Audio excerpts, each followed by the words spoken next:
The Virginia Opera is opening its new season, its 40th anniversary season, with their first production ever of Sweeney Todd, the Demon Barber of Fleet Street, the award winning musical by Stephen Sondheim.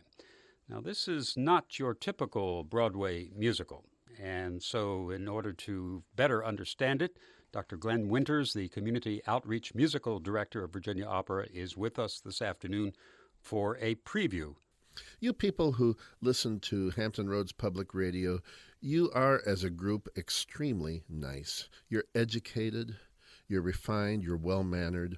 I mean, you listen to public radio. You don't listen to those AM music stations that have the coarse language and the obscenities and the vulgarities and the gangster rap talking about, well, I don't even want to say the words on the air. You don't generally enjoy films that have gratuitous violence and car chases and explosions and so forth. You like those movies that are the tender love stories, the romantic comedies, or the stylish Agatha Christie type mysteries, and so forth. You like things to be nice because you're nice. You're kind to animals. You are active in your community. You have good values, and you're not sure you want to go to Sweeney Todd. I know because people tell me this all the time. Nice people are not sure that this show is nice. You've heard things. You've heard that it's got graphic depictions of homicides on the stage. Oh, that barber and his razor. And even worse, it's just so unpleasant. Mrs. Lovett's meat pies? You know what's in them, right? Yeah, human flesh. Sweeney's victims, they're baked right into the meat pies. That is just gross. Right now, please don't change the station. Don't go to ESPN and listen to football. I know it's Saturday. Now hang with me. Let me put your mind at ease. This is not a cheap slasher movie. This is not Friday the 13th. This is not Halloween. This is not Psycho, the Hitchcock thriller. This is something altogether different. Actually, I love Psycho. It's a wonderful movie. It's a masterpiece. You're going to ask, this cannibalism, this eating people, why? Why did they have to put that in this show? You know, my mother, my dear departed mother, used to have an aversion to things like this. She liked things, she didn't like unpleasantness, and some of you are like that. She would say, you know, my life has so much unpleasantness in it. Why should I pay money to go have to wallow in other people's unpleasantness? She wanted, those of you who are not so sure that you want to come to Sweeney Todd, you'd have no problem going to see Puccini. Now there you go. Nice, sweet heroines, luscious melodic music, a love story. You know, you wouldn't have any qualms about coming to see, say, Tosca. Of course, Tosca has a torture scene, a graphic attempted rape, 2 murders, and a suicide. You know, it's practically Mary Poppins, isn't it? But it's a fair question. Why add this aspect to the story of cannibalism, of people consuming human flesh? First of all, this is what the Greeks would call catharsis. You know, unpleasantness has been part of drama since the dawn of storytelling. The idea behind catharsis is that you take something that we all fear, something that we dread, you experience it vicariously on the stage in such a way that you have a visceral reaction as though it's almost happening to you, and then when the show is over and you walk out from the darkness of the theater into the light of day, you realize it didn't really happen, it was just a story, and then you have a feeling of spiritual uplifting. And you go about your day in a much better mood. This is what is generally meant by catharsis, to oversimplify a bit. So one of the things that I guess is the premise of this show is that how can we imagine a more horrifying death than being eaten? We don't like to think of that as being our fate. You know, a certain character named Hannibal Lecter, there were some films like The Silence of the Lambs that dealt with this, that made us experience what if we were one of his victims? What if this monster ate us? Well, in Sweeney Todd, that notion is turned on its head. What if we, you and I, were unwittingly consuming human flesh? Now, look, we all went to school cafeterias at one time. You know, on Friday, the end of the week, it's lunchtime, and there's what the 8th grade boys always called mystery meat. You remember mystery meat. It's grayish brown. It doesn't taste like chicken or beef exactly. It's oily. It's covered in breadcrumbs. What the heck is it? And then one of the boys will say, you know, I haven't seen the algebra teacher, Mrs. Penobscot, for a few weeks. You don't suppose. There's this dread. What are we eating? What is this? It couldn't be, could it? Now, I haven't convinced you yet. You're still thinking, oh, it just sounds sordid and gross. I think I'll wait until HMS Pinafore. Please don't. Please don't. For one thing, it's not done in a gross-out fashion. The subject of people eating people, for one thing, it's handled with humor. There's a wonderful scene that's the finale of Act 1, in which when Mrs. Lovett comes up with this plan of how to dispose of Sweeney's victims, they have some delightful wordplay set counterintuitively to an innocent-sounding waltz, a Viennese waltz of all things, in which they speculate on what different types of professional people might taste like. And far from recoiling in revulsion at this notion, you're actually going to find that you're chuckling and even belly laughing. Here's a little bit of that number. What is that? It's priest. Have a little priest. Is it really good? Sir, it's too good, at least. Then again, they don't commit sins of the flesh, so it's pretty fresh. Awful lot of fat. Only where it's at. Haven't you got poet or something like that? No, you see, the trouble with poet is how do you know it's deceased? Try the priest. Heavenly. Not as hearty as bishop, perhaps, but then not as bland as curate either. Good for business, too. Always leaves you wanting more. Trouble is, we only get it on Sundays. Lawyer's rather nice. If it's for a price. Order something else, though, to follow, since no one should swallow it twice. Have you any dean? No, but if you're British and loyal, you might enjoy Royal Marine. Anyway, it's clean, though of course it tastes of wherever it's been. Is that squire on the fire? Mercy no, sir, look closer, you'll notice it's grosser. Looks thicker, more like thicker. No, it has to be grosser, it's green. The history of the world, my love, Save a lot of graves, do a lot of relatives favors. is those below serving those up above. Everybody shaves, so there should be plenty of flavors. How gratifying for once to know that those above will serve those down below. Now let me see. We've got Tinker, No. Something pinker, Tailor, paler, Butler, subtler, Potter, hotter. Locksmith. Lovely bit of clock. Maybe for a lark. Then again the sweep if you want it cheap and you like it dark. Try the financier, pick up his career. That looks pretty rank. When he drank, it's a bank cashier. Last one really sold, wasn't quite so old. All right, so you see what I'm talking about. You see my point.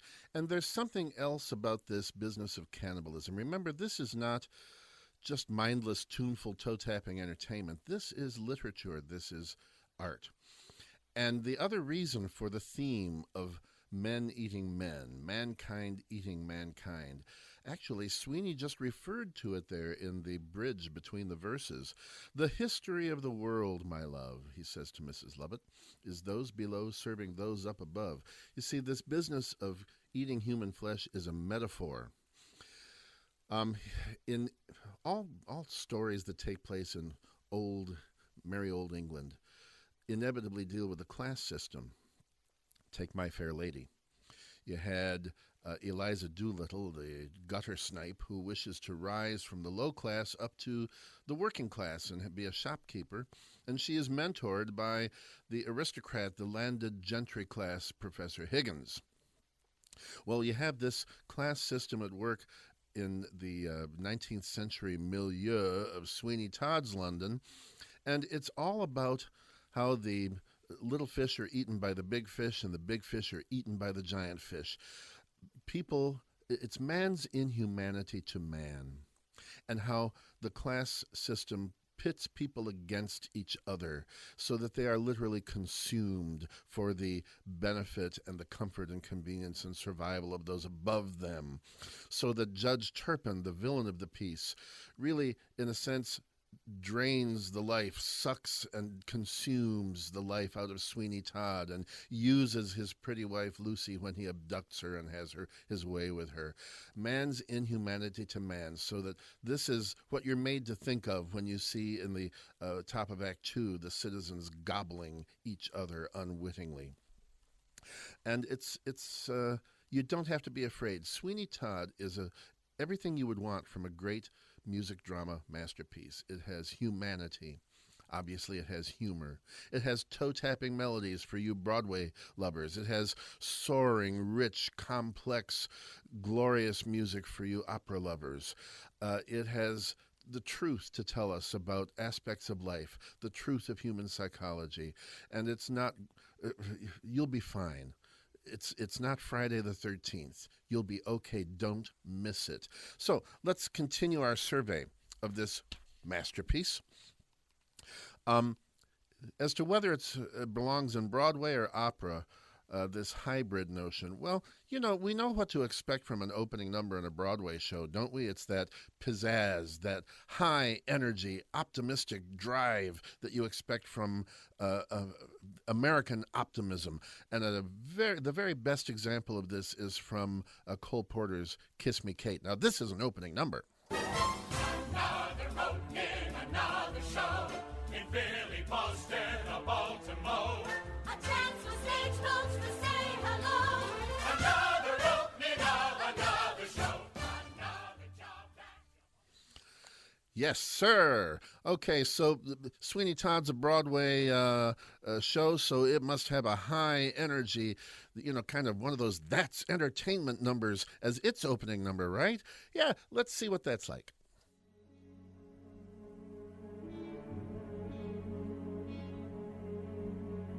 Attend the tale of Sweeney Todd. His skin was pale and his eye was odd. He shaved the faces of gentlemen who never thereafter were heard of again. He trod a path that few have trod, did Sweeney Todd, the demon barber of Fleet Street.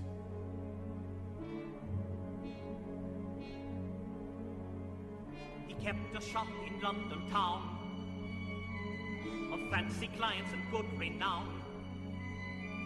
And what if none of their souls were saved? They went to their maker impeccably shaved. By Sweeney Todd, the demon barber of Fleet Street. Yeah, not so much the high energy, not so much the straw hats and the canes, exactly. Not really a dance number. Instead, you have something brooding, something moody. It has that churning orchestral accompaniment that is directly out of Bernard Herrmann's film scoring style. And, Sondheim said of this number that God is in the details. Pay attention to that opening line, attend the tale of Sweeney Todd. He put a lot of thought into that. Attend. That doesn't mean buy tickets and come to the theater. It's an archaic way of saying heed, listen to. So from the very first line, you are given a sense of time and place. You're not in New York City in the 1970s when this show opened. You're in old London. That's a Britishism, attend the tale. And it's archaic, and it also is very alliterative. Attend the tale of Sweeney Todd. 3 T's and an S. AABA. And actually, the The form of the entire ballad is A-A-B-A. And I'm going to play now for you the B section, the contrasting verse, and there's something really important to know about this. Now, you know what subliminal advertising is, don't you? You've read about that. I think we all know what we mean by that. Slipping something in which you may not be consciously aware of, but which affects you nonetheless. It happens in Madison Avenue all the time, we're told. Well, there's a basis. There is what Beethoven would call a Grundgestalt, a base driving idea behind all the musical numbers in this show. And it is from the Roman Catholic Requiem Mass, the Dies Irae. Now, that is the way that the hymn begins in the Catholic Requiem Mass. Dies Irae, Dies Illa, Day of Wrath, Day of Judgment. And those first four notes, di-do, di-do, a step down and then a skip down from the first note in descending motion. This has become a four-note phrase that's a code throughout music history since the time of Gregorian chant that means death. This is a hymn for the dead. And so those four notes have been used by countless composers, too many to name, when they want a code in their instrumental or vocal music representing the concept of death. Those four notes will creep in. Now, one of the most blatant and famous examples is in the Symphonie Fantastique of Hector Berlioz.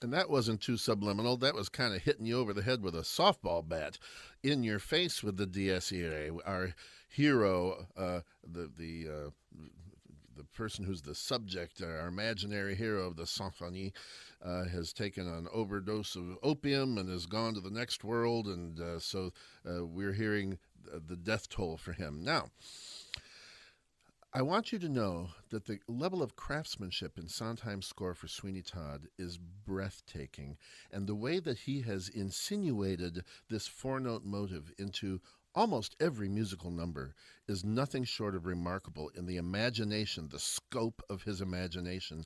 And while you might not always know it, because sometimes it's extremely subliminal, sometimes it's rapid, it might be varied, it might be upside down, inverted, turned inside out, but those four notes are almost always present, and they lend a kind of consistent oscillation, because after all, the Dies Irae motive oscillates between the first two notes. Di-do-di.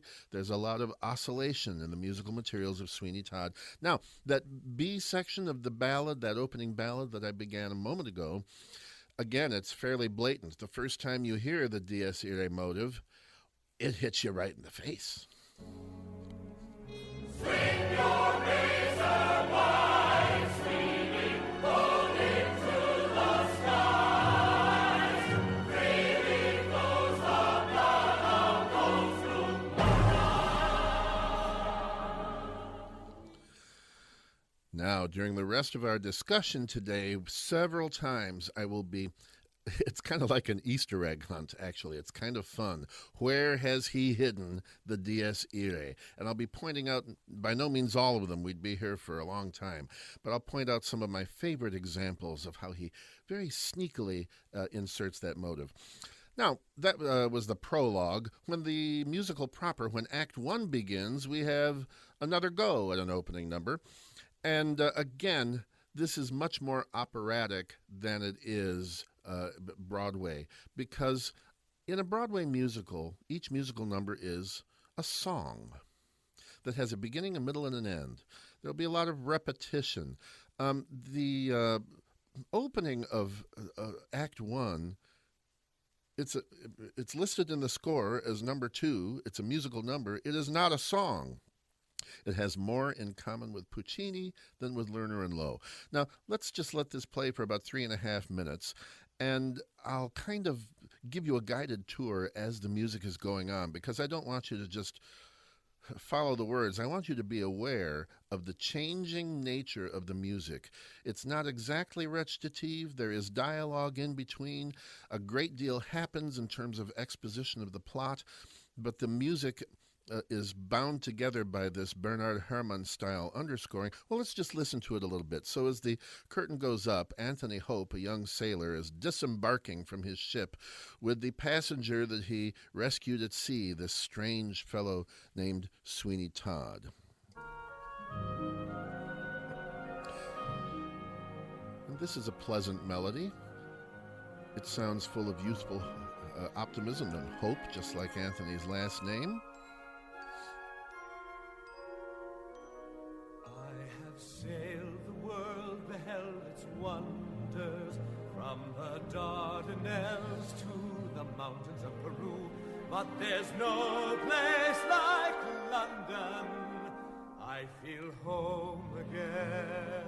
He's going to start another stanza, but he'll be interrupted. The city bells ring, whatever I would do. No, there's no place like London. Mr. Todd, sir?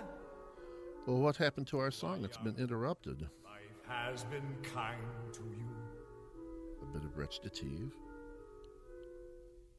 You will learn. Sweeney Todd kind of slashed an end to that song just as he's going to slash a few throats later. So, Anthony, it is here we go our several ways. Farewell. I shall not soon forget the good ship Bountiful, nor the young man who saved my life. Oh, now we have an eccentric beggar woman with her own theme. On a miserable, chilly morning. Oh, thank you, sir, thank you.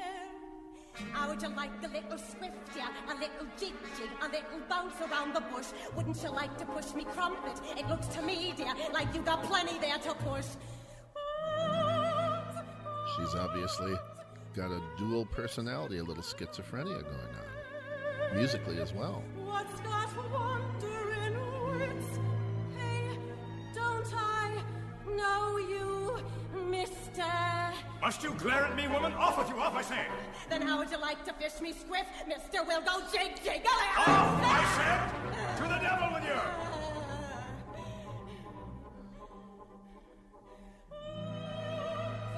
She makes her exit. So far, we've had a couple of truncated, fragmentary musical units separated by dialogue, all continuous. But there's no need to fear the likes of her. She was only a half-crazed beggar woman. London's full of them.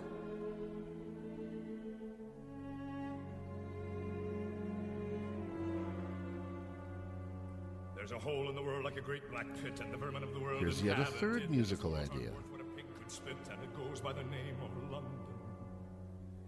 At the top of the whole city, privileged few making mock of the vermin in the lower zoo, turning beauty into filth and greed. I too have sailed the world and seen its wonders. And now some symmetry provided by a return to the opening idea.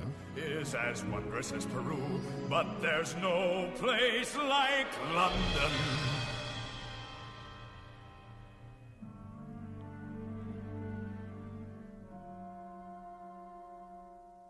So this is not a procedure that Rodgers and Hammerstein ever considered or could have possibly dreamed up, and it comes from the opera world. Continuous music. Puccini, basically, without the spoken dialogue, that could be a style of setting dialogue to music that Puccini was very familiar with and was part of his stock and trade. Well, when we meet Mrs. Lovett, you know, she doesn't sing in an operatic voice at all. Angela Lansbury, who created the role and is the artist in this recording, is no opera singer. But the music functions like opera. In most of the Broadway shows that we think of, the function of the music is to give us emotional affects. I'm happy. I'm determined. I'm sad. But opera music goes deeper. It kind of delves into the psychological states and the motivations and gives us detailed information about the characters. And when Sweeney wanders into Mrs. Lovett's pie shop and she sets upon him, trying to make a customer out of him, in this wonderful monologue, The Worst Pies of London, it's a song, but it's not a Broadway song. You know, Broadway composers want you to remember their songs. They want you to leave the theater humming the tunes that you've heard. And to do this, you need symmetry, you need repetition, you need phrases that copy each other so that you kind of learn the song as you go along. Take from Brigadoon. What a day this has been, what a rare mood I'm in, why it's almost like being in love. And from the way that I feel, da-da-dum, I can tell this is real. Yes, it's almost like being in love. Now, you heard 10 seconds of that song. You've already learned it because of the repetition, the symmetry, and the regular phrases. But that's not Mrs. Lovett's mind. Her mind, you know, she's a garrulous chatterbox, an elderly woman. We all have a crazy aunt like Mrs. Lovett who can't finish a sentence. She gets distracted. She interrupts herself. Sentences trail off. So she can't organize her thoughts into regular periods like in a typical Broadway song. It has to be irregular. It has to show the chaotic nature of her psychology. She is losing her wits after all. She goes mad, obviously. And so you have to have a song that gives you this information about her so that nobody has to say, well, you know what kind of woman Mrs. Lovett is. She's kind of a chatterbox, and I think she's going crazy. The music does the job of telling you. And what a masterpiece it is. A customer! Wait, what you rush, what you hurry? You gave me such a fright, I thought you was a ghost. Half a minute, can't you sit you down, sit. All I meant is that I haven't seen a customer for weeks. Did you come in for a pie, sir? Do forgive me if me head's a little fake. Ugh, what is that? But you think we are the plague? From the way that people keep affording, no you don't. Heaven knows I try, sir. Ugh, but there's no one comes in even to inhale. Right to answer, would you like a drop of ale? Mind you, I can't hardly blame them. These are probably the worst pies in London. I know why nobody cares to take them. I should know, I make them, but good now, the worst pies in London. Yeah, remember the opening of that song? Try right now. See if you can sing the beginning of that song. I'll wait. Go ahead. Yeah, you can't do it, can you? It's just not meant to be hummed on the way out of the theater. I also noticed that it kind of shows, you know, everybody in this play has a duality. The two sides, mankind is kind of split into two.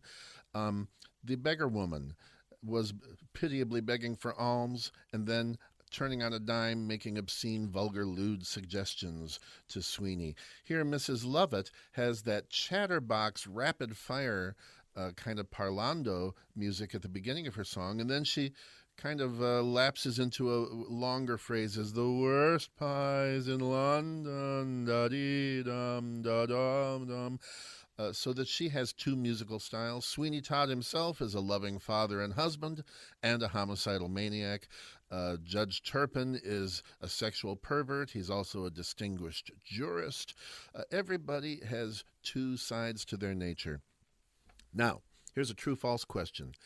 Did the dies irae that we mentioned earlier, that code fragment of music that represents death for classical composers, did you hear it? Does it exist in Worst Pies in London? Well, it's obviously a trick question. Yes, it was in there, although it was so rapid you probably didn't catch it. Here, listen to the very beginning again. Wait, what you rush, what you hurry? You gave me such a fright, I thought you was a ghost. Half a minute, can't you sit you down, sit. All I meant is that Did you catch it? What's your rush? What's your hurry? What's your hurry? Da da da da. And what's dies irae? Da da da da. Do you see what he did? He turned the four notes upside down. but that's still the motive. In classical music, we do variations on themes, don't we? We manipulate our themes. If you turn it upside down, it's still the same thing. So there it was. Then, when she recognizes Sweeney Todd as her old tenant Benjamin Barker, the barber who was sent unjustly to a prison colony by Judge Turpin so that he could abduct his wife, she welcomes him back, and she's kept his razors for him all these years, and Sweeney is going to sing a love song to his razors called My Friends. And listen carefully. I want you to start listening a little analytically like musicians do. Spot the dies irae in his song My Friends. These are my friends. See how they glisten.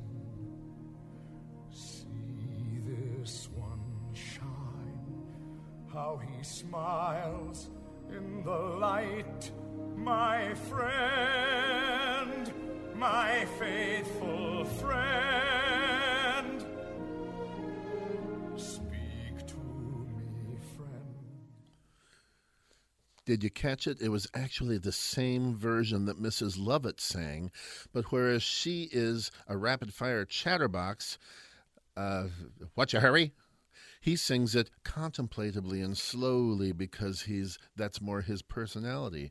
Again, turned upside down. Instead of dies irae, we have these are my friends. This is a wonderful number. This is absolutely splendid music.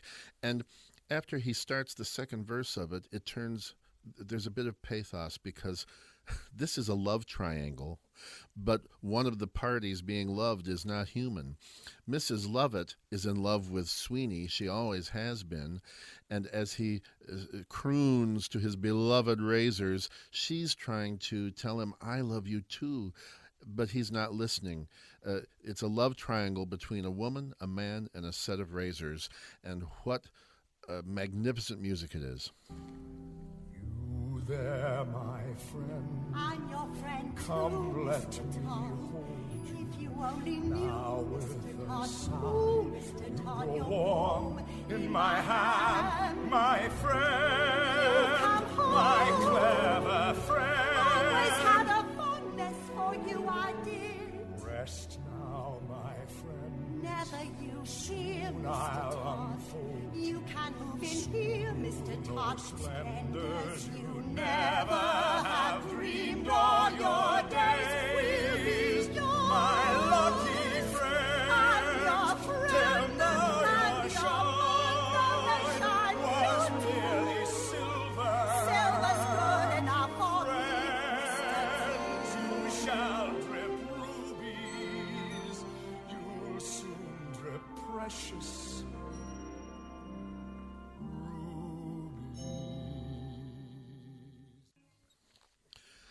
And he's paying no attention to her, and he never does until he learns the truth about her. In his way, Sweeney is cannibalizing Mrs. Lovett without literally eating her. He's allowing her to enable him to make his plans of vengeance on Judge Turpin possible. He's using her. He's consuming her goodwill and affection.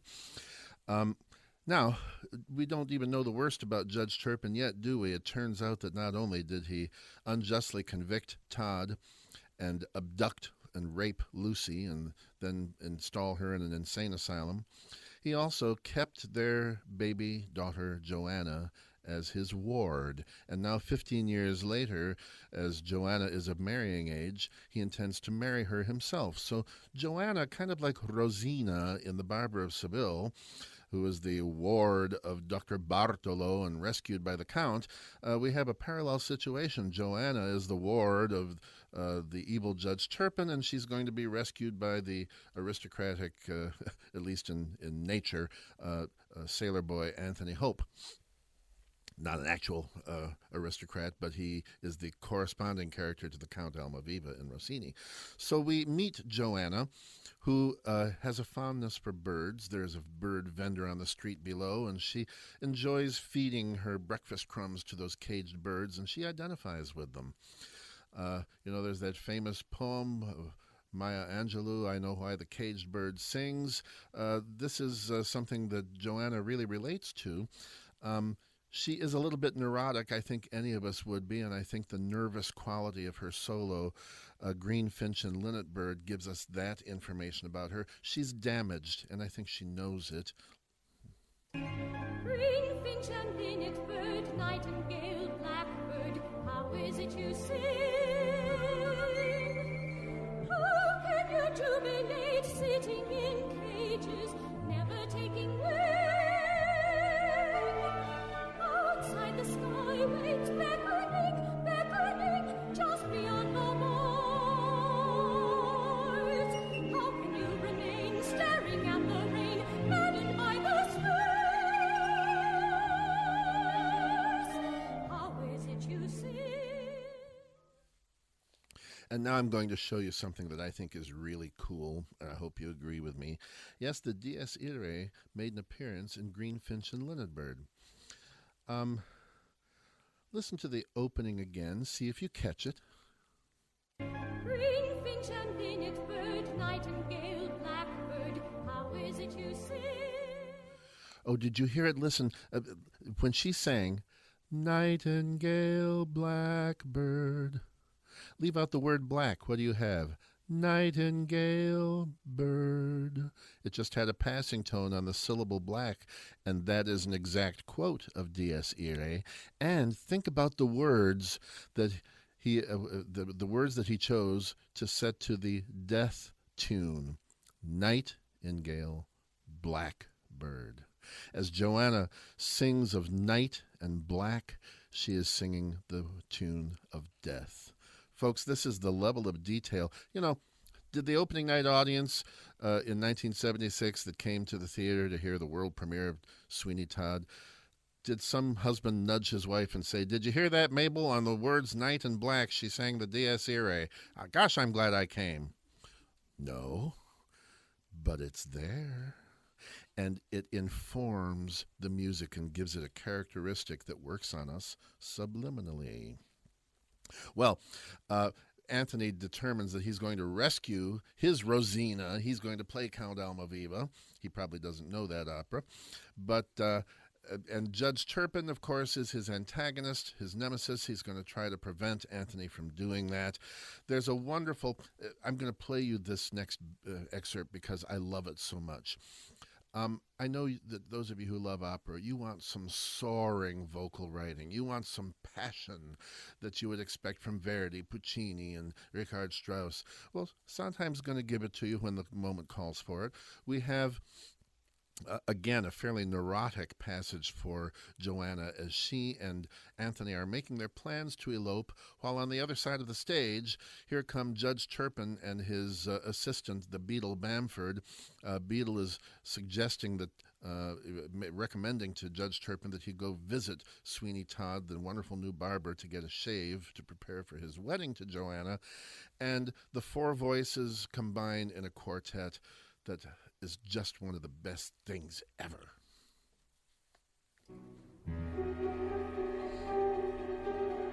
The name is Todd. We must not wait till Monday. Sir, I concur and fully It isn't right, we best be married on Sunday. Saturday, sir, would also. Or else tonight. I think I heard a noise. Hear not. I mean another noise. Like what? Oh, never mind, just a noise, just another noise. Something in the street, and a silly little lady down a Kiss me. Oh, sir, We'll go to Paris on Monday. what shall I wear? I dare We'll in tack. take a train. With you beside me on Sunday, what will I care what things I Then sail lack? to Spain. Take my reticule, Why take your reticule? I'll take my reticule. We'll buy a reticule. Mustn't think I never me a think fool, you take a my fool. reticule. There's a Message reticule. to my side, You'll till go we all aside think my and mother give gave me me a kiss kiss. me. The name is Kiss me. I know a place where we can go tonight. Kiss me. We have a place where we can go tonight. I love you. Even as I saw you. Even as it does not. After that I still don't know. Even as I saw you. Even as it does not.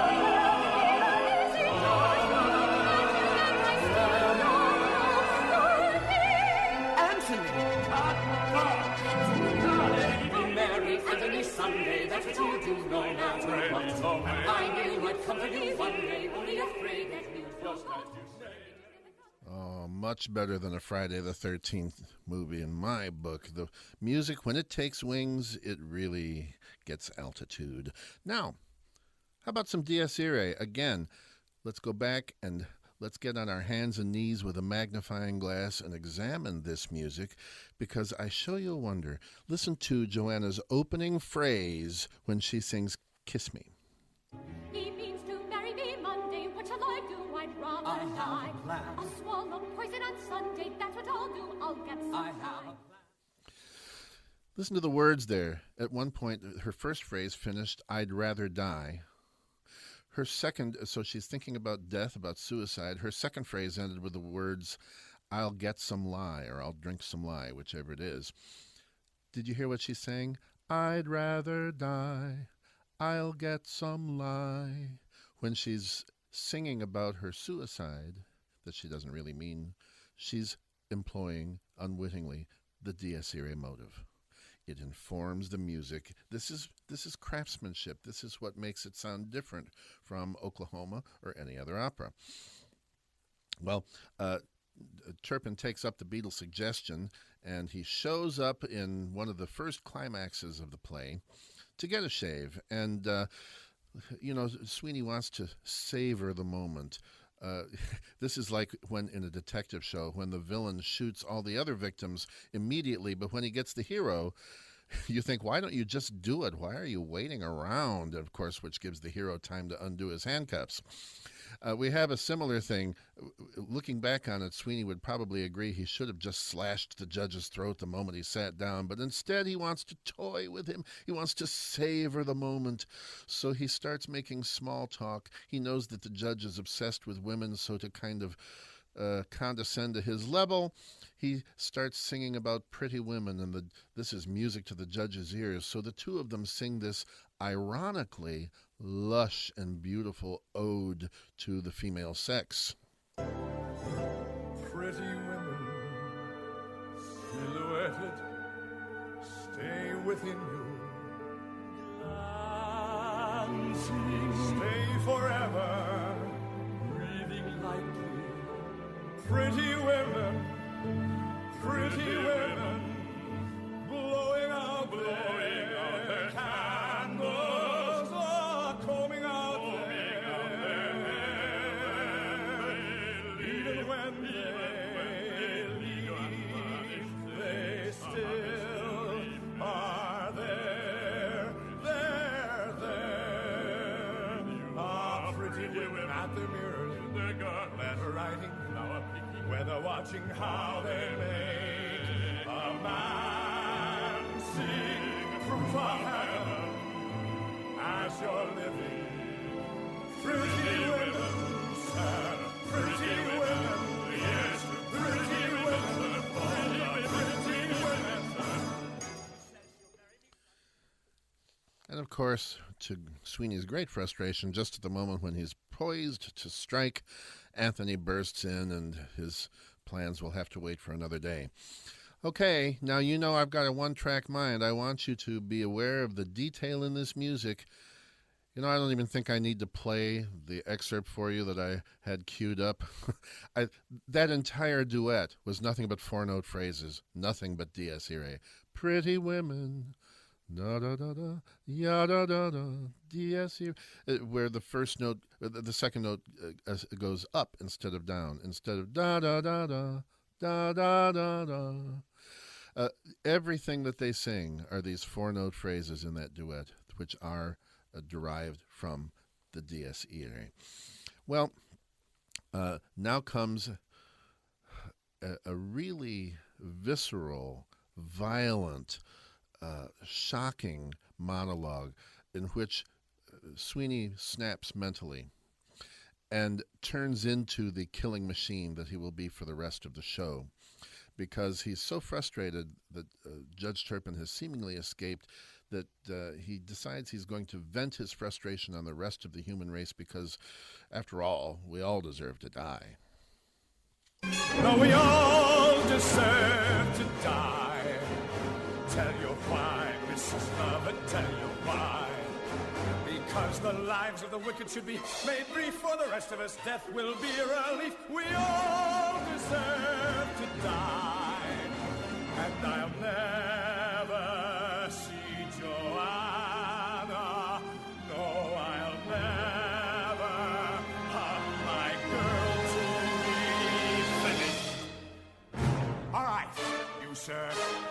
what a shame. Come and visit your good friend Sweeney. You, sir, too, sir, welcome to the grave. I will have vengeance. A number of things there. You heard the duality, the kind of schizophrenic nature of Sweeney Todd, as with many of the other characters, this sardonic, enraged black humor, and again the pathos when he thinks of his beloved wife Joanna, the two sides of the coin. And we had a kind of a polyphonic, there were competing versions of Dies Irae going on at the same time.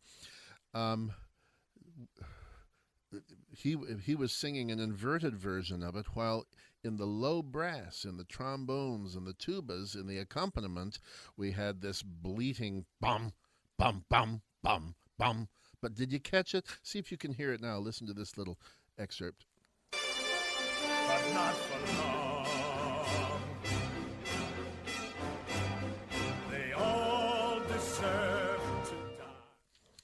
There it was, that while he's singing, you and I, Mrs. Lovett, dee-da-da-da, so do I, Mrs. Lovett, so do I. So there it was, inverted in the vocal line, at the same time alternating with the original version in the brass.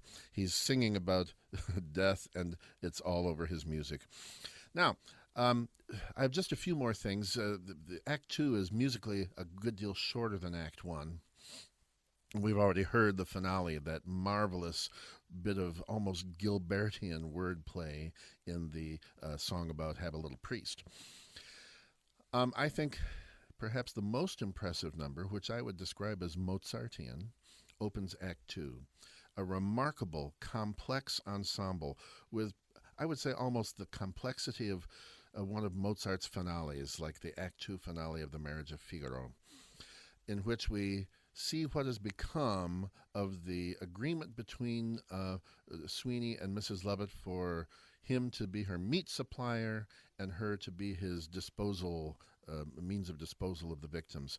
Her pie shop is bustling. There's a simple boy named Toby, who she's more or less adopted, who it becomes her shill, the guy who's the hawker on the street corner, asking the crowds to come in and sample the deliciousness. Here's a little bit of Toby's introduction to this ensemble, God That's Good. Ladies and gentlemen, you can imagine the rapture in store just inside of this door.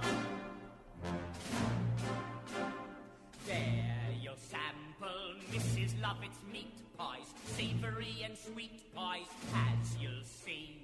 You who eat pies, Mrs. Lovett's meat pies, conjure up the treat pies used to be. All right, now, I hate to sound like a broken record, but did you hear it? These things, they go over your head, but when you really listen to them, you see this quality of oscillation that comes from the oscillation in the first two notes of Dies Irae. It's there. Mrs. Lovett's meat pies, conjure up the treat pies. It's Dies Irae all the way through, because after all, what are these pies full of? Dead people. It's highly appropriate. Now, that's the extended introduction. We only heard a bit of it. He's setting the table for the main theme of the ensemble, which is a bustling, happy, good-natured, bantering bit of sales talk from our suddenly wealthy businesswoman, Mrs. Lovett. Nice to see you, dearie.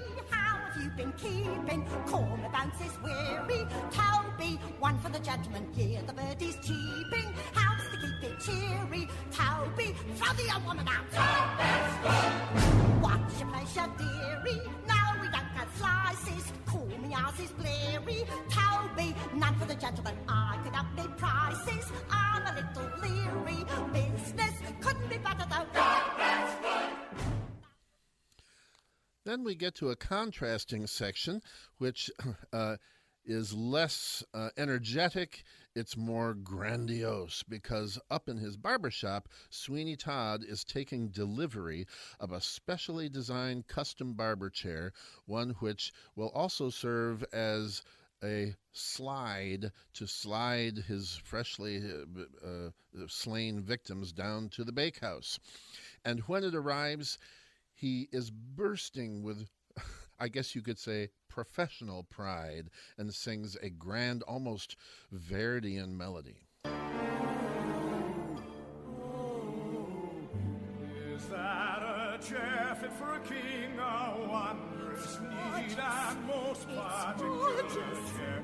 You tell me, where is the receipt? Can have compare with this particular thing. I have a few minor adjustments. They'll take. You take your time, I'll go see to the customers. I have another friend. Is that a python for a king, or wondrous, sweet, and most particular thing? You see, man, why there's no meat I can compete with this delectable line. For Crossovillian lady that plays those crimps. Now that theme, the first time I heard that, and you know, it was my pleasure about 23 years ago, I had the opportunity to play the title character of Sweeney Todd on a production of Newport News that my wife music directed. And when I was singing that, you know, I was trained as a pianist. I used to be a concert pianist, and so I always am making connections with concert piano repertoire. And in the great quintet, the piano quintet in F by Johannes Brahms, in the scherzo, there is in the trio of that scherzo, there is a theme that has that same broad, majestic, grand. It's practically the same theme. Now, I'm not claiming that Sondheim decided to borrow from Johannes Brahms in the Ensemble Gods. That's good, but it is what it is. See if you agree.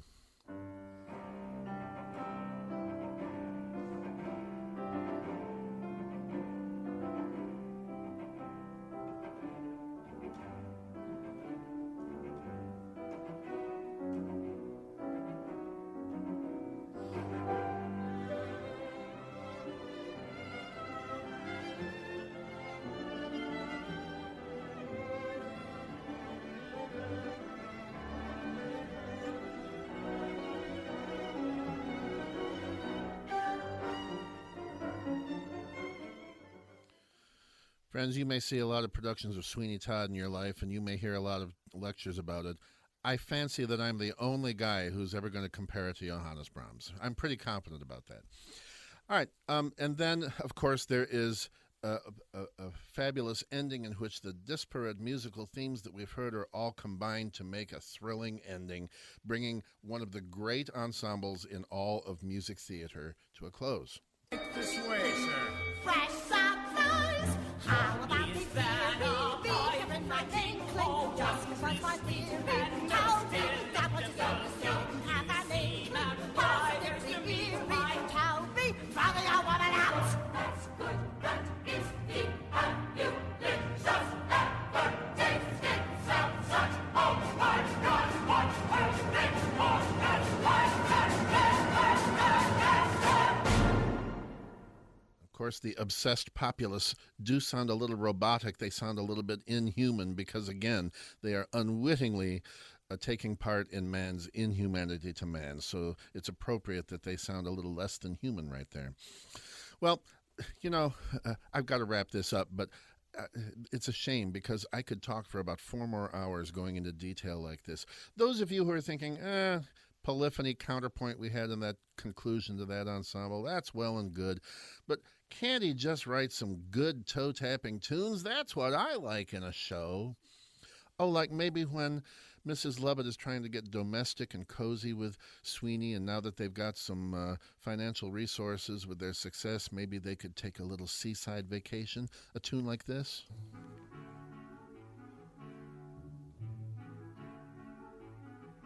By the sea, Mr. Todd, that's the life I covet. By the sea, Mr. Todd, oh, I know you'd love it. You and me, Mr. T, we could be alone in a house what we'd almost own down by the sea. Anything you say. Wouldn't that be smashing?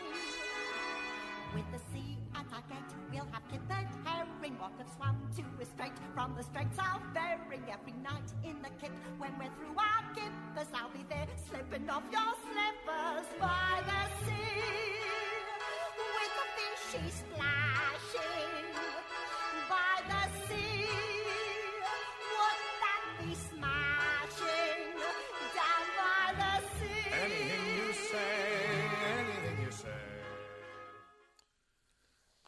And just as he was doing in that Act One song, My Friends, when he was crooning to the Razors and ignoring her offers of friendship, he's really not paying attention to her now. He's continuing to cannibalize their relationship and use her. And those of you who think, yes, but I just want a heartfelt moment, something more innocent, something lovely, something melodic, something that's not grotesque or subtle or subliminal, something that's just honest and sweet and refreshing to listen to. Can't I have that? Yes, you can. All of those qualities are represented in the tragic figure of the simple, young, mentally challenged boy, Toby. He was the assistant to Sweeney's first victim, the great Pirelli, the Italian barber who was really an Irishman, Benjamin Barker's former assistant. Again, even the Sweeney's first victim had a dual nature, kind of a schizophrenia. He pretended to be someone other than who he was. And now he's living with Mrs. Lovett. Mrs. Lovett, Toby comes to regard as his adopted mother. He's a sweet boy. He's not the sharpest tool in the basket, but he is good. He's got a better nature than a lot of these other doomed, cursed, black-hearted people who are users. He's not a user. He has a good spirit, and when he begins to suspect that Sweeney Todd is up to nefarious agendas and that he's not a good man, he becomes worried about this woman who has been kind to him, and he promises, I'll protect you. Don't worry. Nothing can get you while I'm around to help you. Hey, what is this? What are you talking about? Nothing's gonna harm you, not while I'm around. Nothing's gonna harm you, no sir, not while I'm around. Demons are prowling everywhere nowadays. I'll send them howling, I don't care. I got way. Of course you do. What a sweet, affectionate child it is. No one's gonna hurt you, no one's gonna dare. Others can desert you, not to worry, whistle, I'll be there. Demons will charm you with a smile for a while, but in time, nothing can harm you, not while I'm around. Not to worry, I may not be smart, but I ain't dumb. And of course, you and I pick on something that Toby, in his boyish naivete, doesn't realize. There was a very telling interjection by Mrs. Lovett. What a sweet, affectionate child it is. He doesn't see that she's a total sociopath. She doesn't even assign him a gender in speaking about him. You'd think he was a turtle. And look, that's not one of the more notable or famous numbers from Sweeney Todd, but it's wonderful. It shows the scope of the richness and variety of this musical score, which is bound together, as I say, by the unifying element of this imaginative and craftsmanlike use of the Dies Irae Requiem Mass motive signifying death, and it was in that song as well. Demons surround you, da da da da da, Dies Irae, demons surround you. A direct quote hidden in a line about a demon who brings death to London. Well, this is not only one of my favorite shows, it's one of my favorite things.